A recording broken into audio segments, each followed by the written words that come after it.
Assalamualaikum warahmatullahi wabarakatuh. Selamat datang kembali di Den Bagus PMS Channel. Ada sebuah peristiwa, tapi ini fakta ya, bukan dongeng. Ada sebuah kisah peristiwa yang menggetarkan masyarakat Indonesia, bahkan bagi umat beragama yang ada di Indonesia, yaitu ketika Indonesia sudah memproklamasikan dan berupaya dalam mempertahankan kemerdekaan. Nah, disinilah negara-negara penjajah masih mengintai dan ingin menguasai kembali. Kemudian pada tahun 1445 Masehi, secara bersamaan Nahdlatul Ulama pada saat itu membuat keputusan hebat yang berdampak besar dalam sejarah perjuangan Indonesia. Bagaimana tentang peristiwa yang sangat penting ini bagi seluruh masyarakat Indonesia? Ya, simak videonya sampai selesai dan mari kita mulai.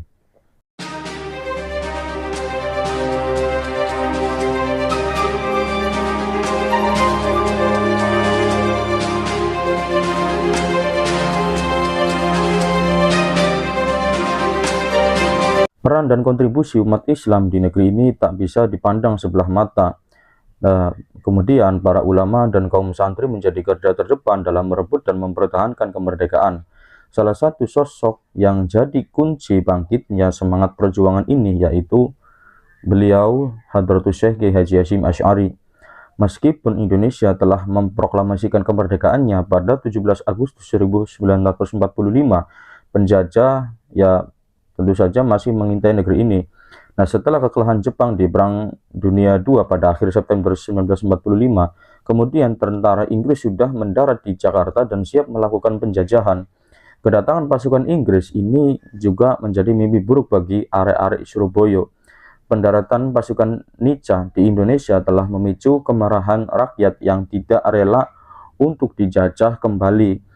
Letupan demi letupan konflik sudah pasti tidak dapat dihindarkan, tapi dalam situasi yang genting ini pemerintah Indonesia masih tampak pasif.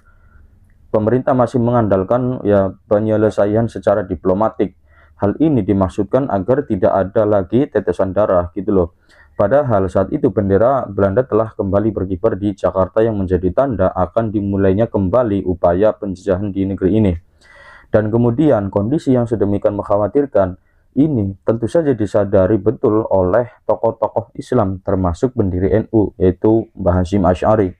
Penjajahan telah meninggalkan luka mendalam ya, sebab bukan hanya sisi sosial, ekonomi dan politik yang direnggut, melainkan pengekangan ibadah, aktivitas dakwah juga dirampas oleh para penjajah dan bahkan dibatasi ya sahabat-sahabat. Selain itu sudah tidak terhitung berapa banyak nyawa yang direbut selama penjajah menginjakan kaki di negeri ini.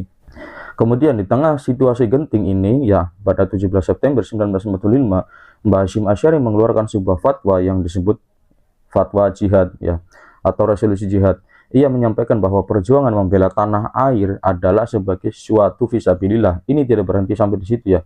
Mbah Hasyim Asy'ari mengambil langkah-langkah strategis. Beliau mengundang konsul-konsul NU se-Jawa dan se-Madura ke kantor Hadpestur Nahdlatul Ulama di Jalan Bubutan nomor 6 Surabaya pada 21 Oktober 1945 ya.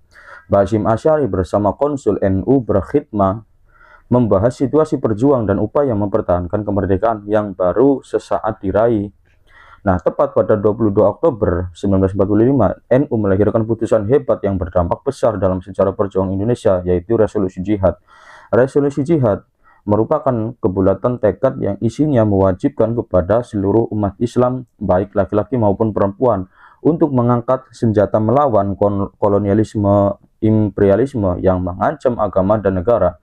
Isi resolusi jihad itu antara lain yaitu kemerdekaan Indonesia yang telah diproklamirkan pada 17 Agustus 1945 harus dipertahankan. Pemerintah Republik Indonesia sebagai satu-satunya pemerintah yang sah harus dipertahankan dengan harta maupun jiwa. Musuh-musuh Indonesia, khususnya orang-orang Belanda yang kembali ke Indonesia dengan menumpang pasukan sekutu, sangat mungkin untuk menjajah kembali bangsa Indonesia setelah Jepang ditaklukkan. Umat Islam, khususnya warga NU, harus siap bertempur melawan Belanda dan sekutu mereka yang berusaha menguasai Indonesia kembali. Nah, kewajiban jihad merupakan keharusan bagi setiap mukallaf yang tinggal dalam radius 94 km ya. Jadi fatwa resolusi jihad Mbah Hasyim Asy'ari menunjukkan perhatian besar terhadap situasi negara yang membutuhkan fatwa untuk melegitimasi konfrontasi fisik dari sisi ajaran Islam. Nah, di sisi lain, resolusi jihad sekaligus kritik tidak langsung terhadap sikap pasif pemerintah dalam situasi genting. Bagai air bah, resolusi jihad menyebar ke seluruh penjuru Jawa melalui jaringan pesantren, langgar, dan tempat ibadah lainnya. Para kiai berbondong-bondong, para santri memperkuat barisan Laskar Hizbullah. Nah, selain itu, para kiai yang terbakar semangat jihadnya membentuk Laskar Sabilillah juga. Resolusi jihad memberikan dampak signifikan pada pembentukan laskar-laskar jihad, terutama ya menjelang perang 10 November 1945 itu. Resolusi jihad telah membangkitkan kesadaran bahwa dalam kondisi negara yang belum siap berperang secara militer, maka tanggung jawab perjuangan ada di pundak rakyat. Pada gilirannya, resolusi jihad yang dicetuskan NU telah mengisi kekosongan peran militer dengan keberadaan laskar-laskar Islam seperti Laskar Hizbullah dan Laskar Sabilillah.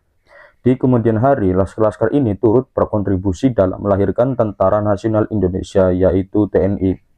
Pada Muktamar NU di Purwokerto tanggal 29/1946, jihad kembali dipertegas. Muktamar NU di Purwokerto ini memutuskan perang menolak penjajah dan pembantunya adalah wajib ain atas setiap jiwa bagi laki-laki atau perempuan dan juga anak-anak yang semuanya dalam satu tempat yang dimasuki oleh penjajah dan pembantunya.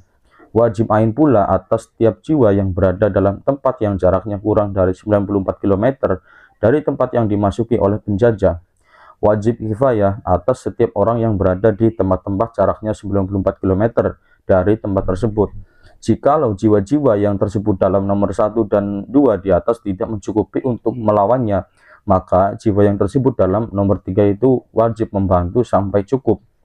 Nah, dalam pandangan Mbah Hasyim Asy'ari, kewajiban mempertahankan negara oleh umat Islam dari segala hal yang mengancamnya bukan semata-mata atas nama nasionalisme, melainkan dengan pertimbangan untuk menjaga keberlangsungan kehidupan umat Islam yang berdiam di negara Indonesia.